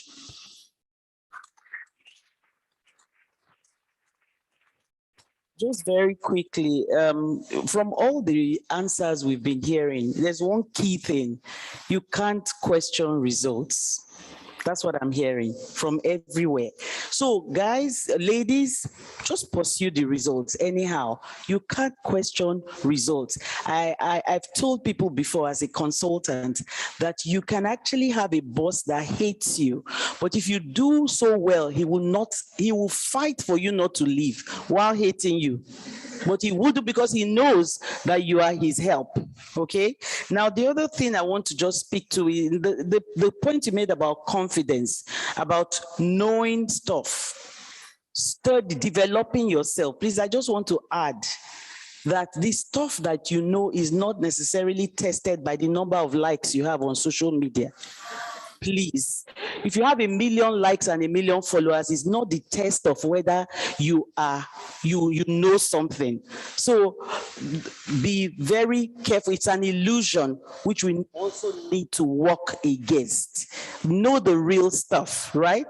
And then finally, I just want to challenge you before I let them just say the last words. I want to challenge all of you here. When you go on social media, can you just do a report as an assignment of what you've heard today? Put it on LinkedIn. Begin to challenge yourself mentally. Write a short article every week. Beyond the pictures, right? Write a short intellectual article every week. What would happen is the next article you want to write will force you to do a little study. And every time you do that, you get better, okay? On that note, I'd just like you to say some very quick words and we'll be done. Thank you. Thank you very much. For the young people here, and for everybody here, I'll just share a short story. My husband has a lady, a young woman, who sews uniforms for his staff. This year, when she bought the uniforms, they were very well packaged. The last time she bought the uniforms, she put them in a bag, in a nylon bag. But this year, it was the same uniform, but it was in a bag, you know, in a fabric bag. First of all, the fabric bag, then in a carton, you know, in a box. And we said, wow, she's what? She's going places right there. No, I mean, that's her job, okay? So we can't say that we don't have a job, we don't have things to do, young ones. And the same lady, she's teaching English at night. She's awake. In the morning, she's asleep. She's teaching English overseas, somewhere in Asia. So the times have changed. There really is a lot that we can do. And she's a woman. She's not a man. She's not waiting for any man to give her money. She's working.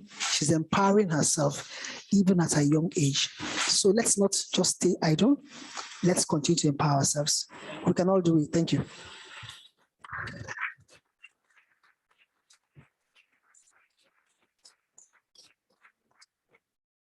I love the theme, empowered for more.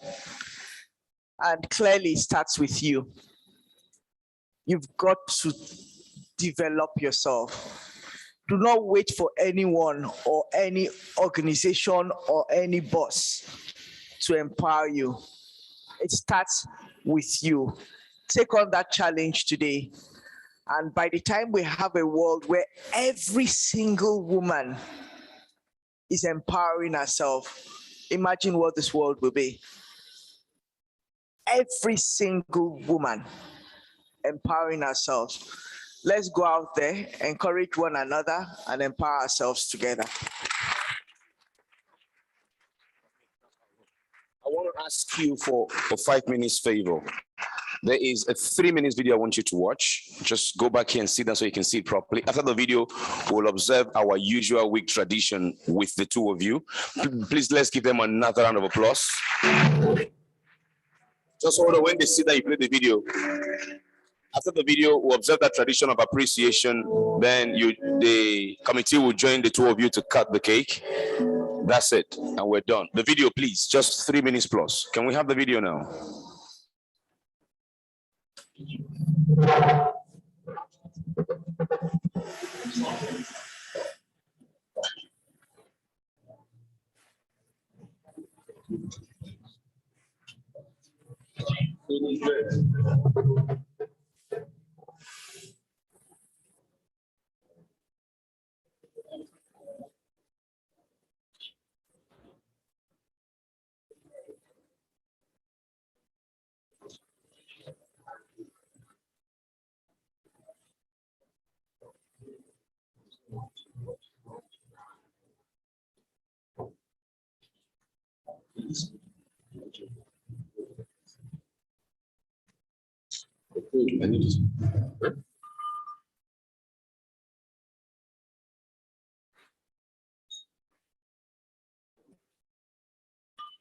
What you're seeing is just a montage of where it started, some of the past key speakers, some of the themes that has been discussed, and of course, the number of members who have attended and benefited from this program. Some of our previous speakers, it has had, as I said earlier, amazing speakers from Pat Maseli to Adedoja Jelabi, who currently is overseeing WiGE program. That's Abike Dabri. I remember she was the other, what's the other lady's name? Yeah. This is Lucia Afolabi, former ED with ExxonMobil. So these are the things that Shia was talking about earlier, the themes of WiGE. She said it was going to be explained later, and I'm sure we're seeing the explanations, even though in this brief montage, this information can be shared with anyone who would want to learn more. You can find this on the portal of NAPE. This was in the time of, okay, we also had Tonya Cole. Yes, some men have spoken as well. I think Chief Afolabi has also spoken here. That's Tonya Cole, yes. So the tradition you see Madam Pat perform there is what we want to perform for and with the two of you, ma'am. Thank you to our supporting companies.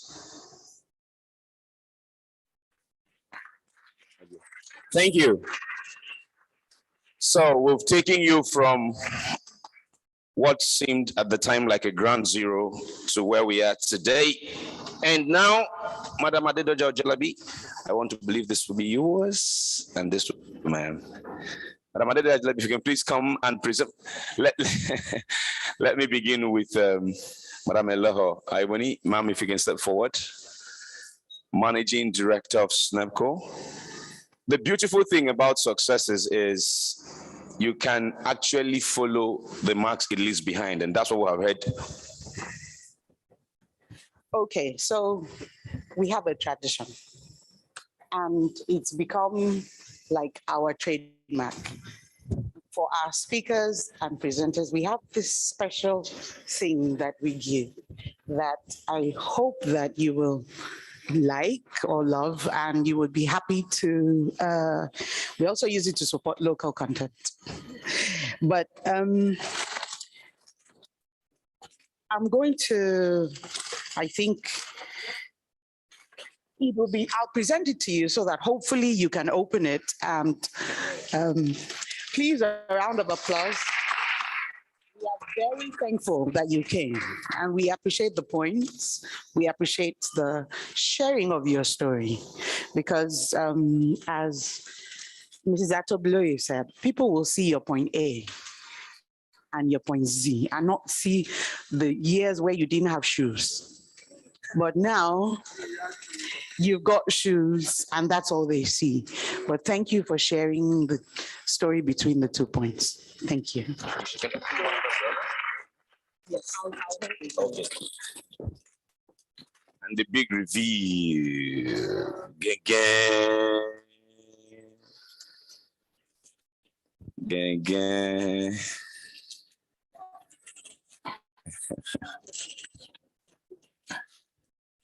Wow. Spoil it, you feel. I will not spoil. I won't even try it.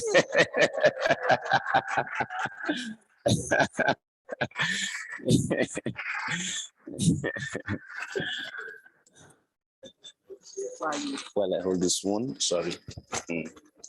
Second one.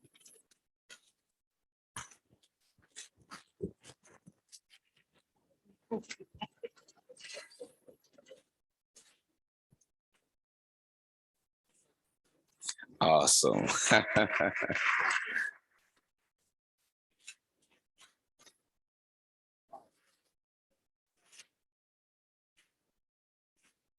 So you see from the gift of WiGE, exactly. Yeah, they're a support system for each other. So, and Mrs. Ajayi wants me to tell you that WiGE is inscribed on it. So you remember, every time you see this, you remember WiGE. And thank you, Jumoke. Please.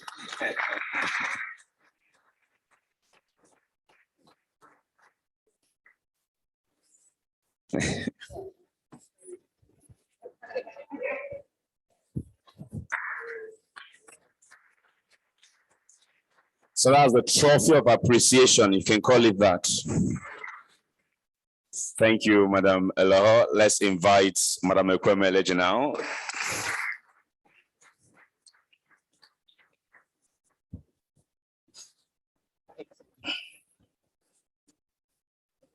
Oh, Madam Elohor, just hold on, please. There's also this for you. Yes, and that for you is exactly. Thank you. There you go, ma'am. Easy. There you go. Yes. And again, I'm very grateful that you came. Now I'll value that banknote a lot more. No, we won't. Because, you know, it's the blood and sweat that has gone into that achievement. Just that signature is your 32-year journey. Amazing. Thank you. Yes, ma'am. Yes, ma'am.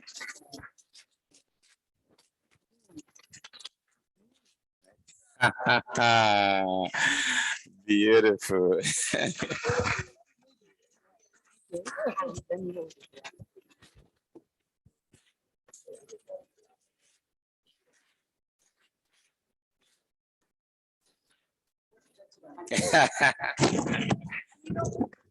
I'll tell you that started the tradition and everybody wanted one. So, Madam President,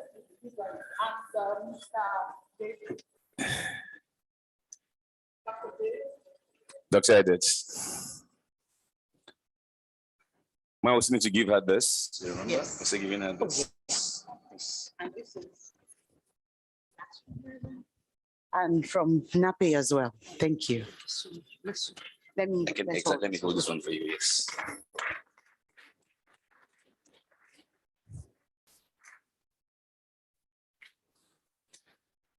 Okay. So while you're standing there, can I get my volunteers just move this cake to their middle? Madam Aiboni, you can join them now. Let me, please, Jamie, help me with that one, please. The team needs to please join us with this, or their representatives from they're here and the team lead is not here. Just step up the cake or take pictures. Mrs. Ogo, please join us. Okay, please just bring it to the middle here. Please be mindful, be careful. Let's. Our end week, please join us. Frank Fido, easy guys, just stay there. F-week, I'm the one that took this light. Okay, we're back.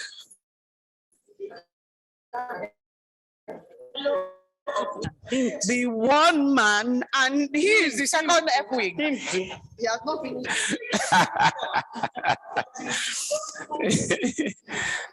Archival story of WiGE is being frank. Even when we forget, so we say, send me a text and say, what's happening to WiGE this year? And I'm like, oh God, Frank, here you come again.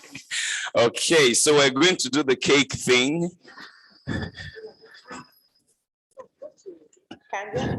Yes, please. That is needed.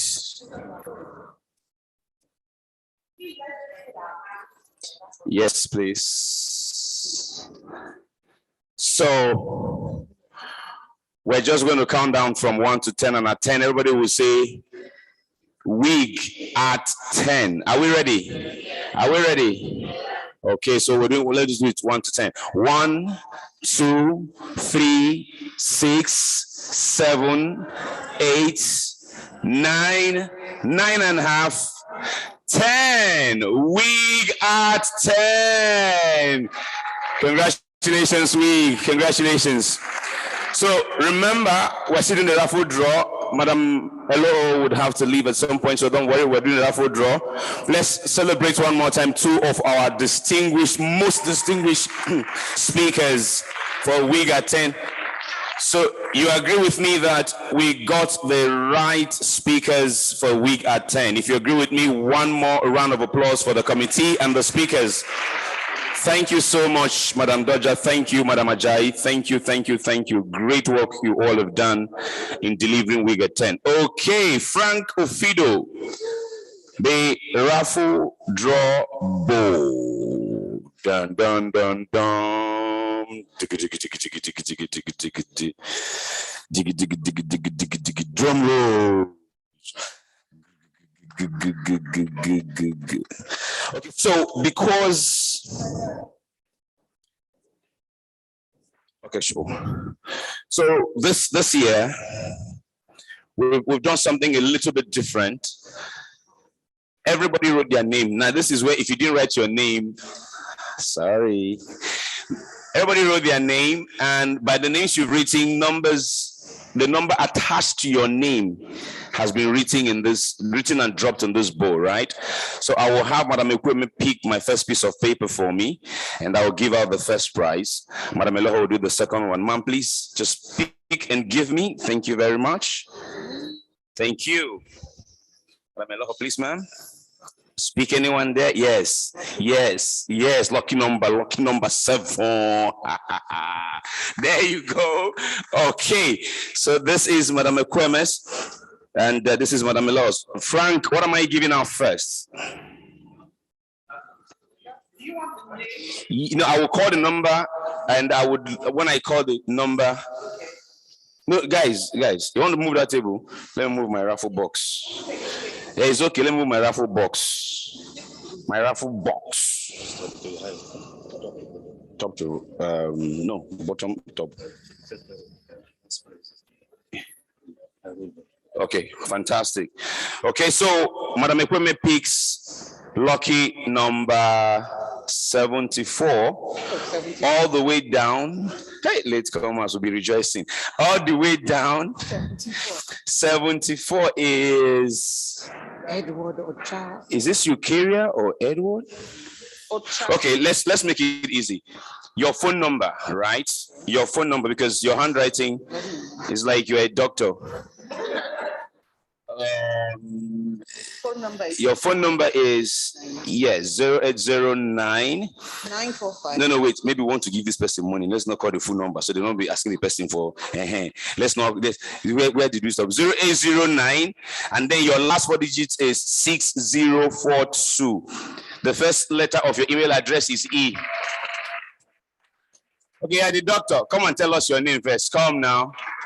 Come and tell us your name. Yeah, the doctor. What's your name? Eudora. I said you are a doctor. I said it. Congratulations, Eudora. Eudora, we're giving you an ironing board. We're saying all your clothes will not be squeezed again. This is to go ironing board. On the road, you can be ironing with this one. Yeah, that's one we're giving you. Congratulations. Thank you very much. Okay, so Madam Elohor picks this number. Yes.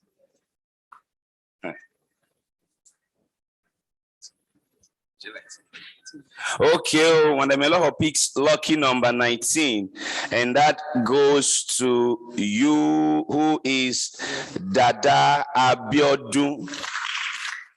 That's our security. Come and collect. Wagba, come. You're a woman too. Wagba. Madam President, if you can please join us in presenting this one. Mrs. Patricia Ochobu, please come and present this one. Thank you very much. Thank you.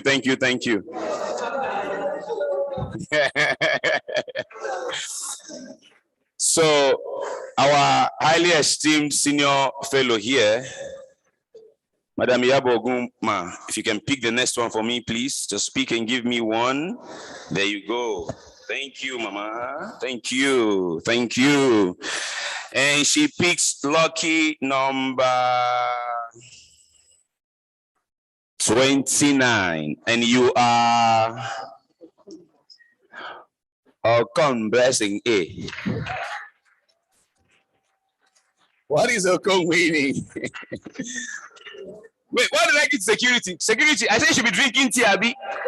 Please drink tea. Hamatan, they come. Hamatan, drink plenty tea. Yeah. Okay, Blessing, we're giving you. Is this a pressure? Oh, wow. Blessing, you like rice. I can see. Mr. Ogun, please present this one for us. You like rice. Blessing, you like rice. So, okay, what they use it to cook? Meat, beans. They use to cook teas. Okay, Madam President, please, ma, help me this time pick.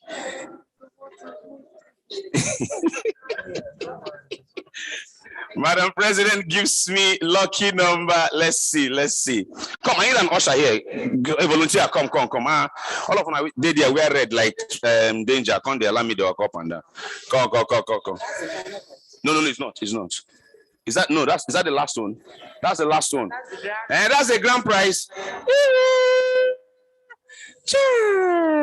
What is that? Hey, I like to drink juice. This one goes to me. Glad for me now. Anyway, lucky number 5, ma'am, is what Madam President has picked. Lucky number 5 will be Ayomikosi Akinyemi. Finally, a student grabs one. Okay, not the first student. I have. Okay. Madam Ekwueme, if you can please present this one for us. Madam Ekwueme, present this one for us. Frank. Stephanie.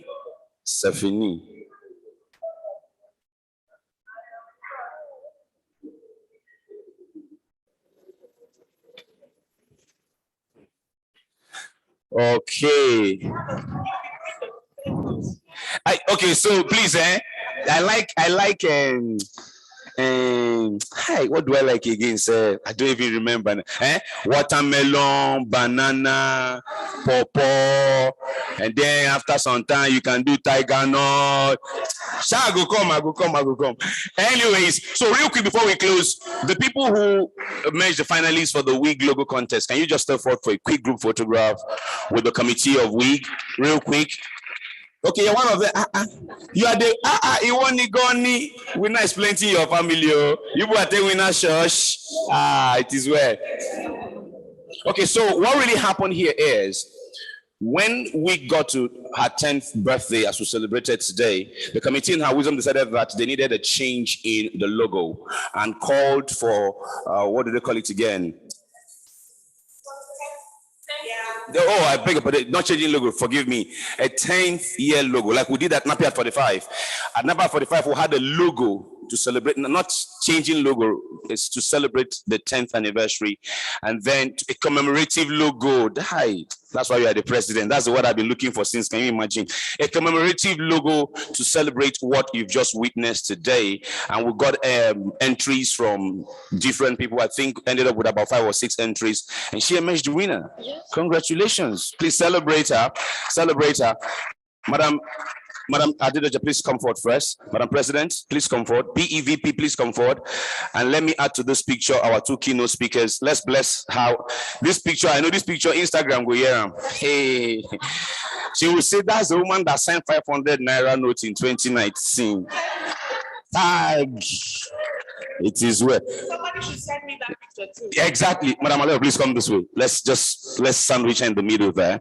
Now, once I take this picture, I want all the other people who entered for the contest to quickly step forward and join them in the photograph. Right? But let's take this one. Let's take this one real quick. All the others. Frank, are you done with this? Are you done with this? Are you done with this? All the others, real quick, if they're in the room, if you enter for the commission and you're in the room, please come up with a quick photograph. If you entered and you're in the room, please come up with a quick photograph. No, the others are not here. They're not here. Okay, they're not here. Thank you very much. Yeah, please go now. I say, if you entered for the competition, if you entered, the effort you made is commendable. That's why we're saying get in the picture. Please go ahead, get in the picture. Give her a round of applause, please. Give her a round of applause. Well done. You're all winners. You are all winners. You're all winners. Frank, are you done with that? You're done with that? Thank you very much. And now for the vote of thanks, Madam Olajumoke Ajayi, MD of Ashrami Energy, and one of the big promoters of WiGE in NAPE. Can we give her a resounding applause? Before Jumoke says the vote of thanks, please join me in giving Jumoke a round of applause for putting this together.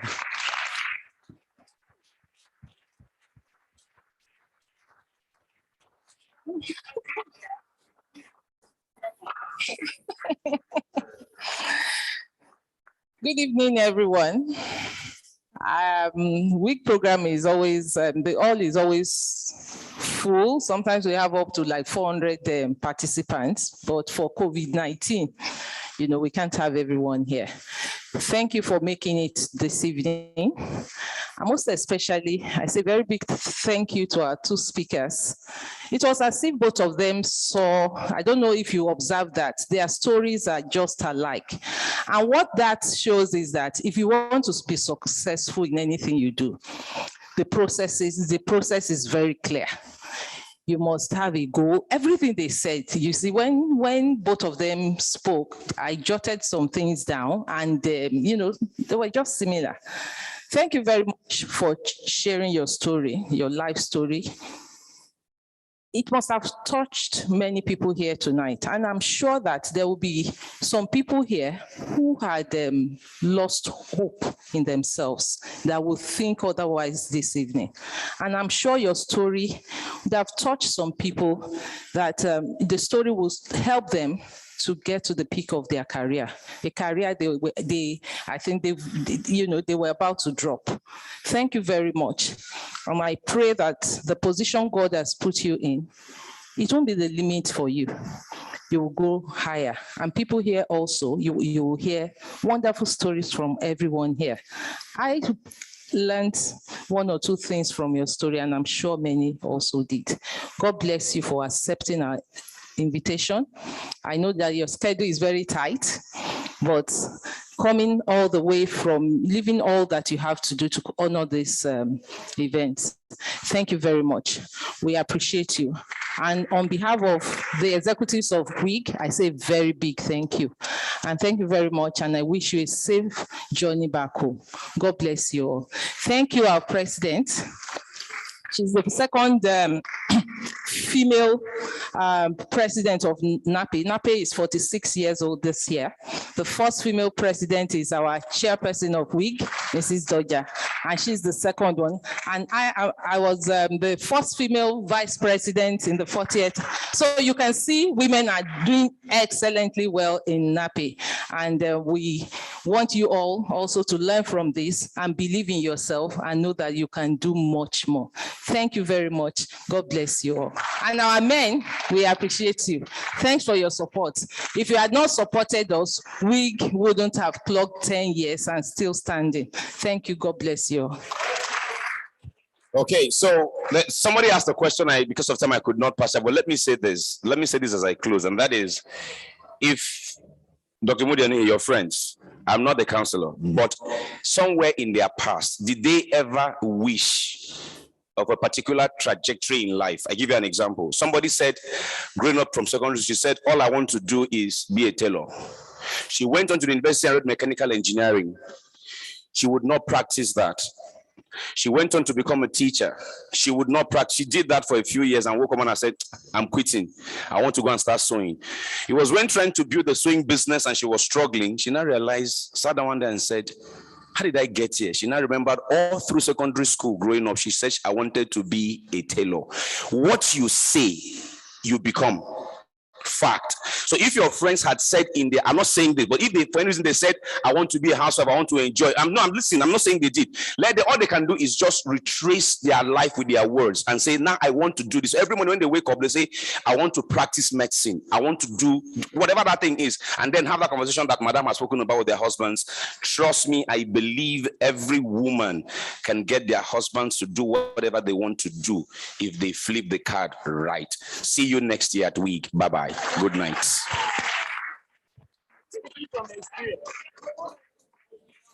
We have small chops at the back here. We have small chop and cake at the back. So, and drinks, feel free and enjoy that. And we'll see you next year at WiGE. Thank you all very much.